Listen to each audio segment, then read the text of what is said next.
In this video, I'm going to show you how you can easily stop music from automatically playing when AirPods are connected to your iPhone. Be sure to watch the video to the very end so you don't make any mistakes. Let's get started, guys, and the first off we need to head over to Settings. Then we need to scroll down a bit and get into General.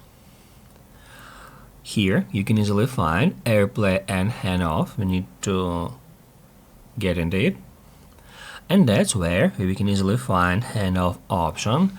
Handoff lets you start something on one device and instantly pick it up on another device using your iCloud account. And now to stop music from autoplaying when AirPods are connected, we need to turn it off. Basically, guys, that's it. So if this video was helpful for you, don't forget to hit the like button.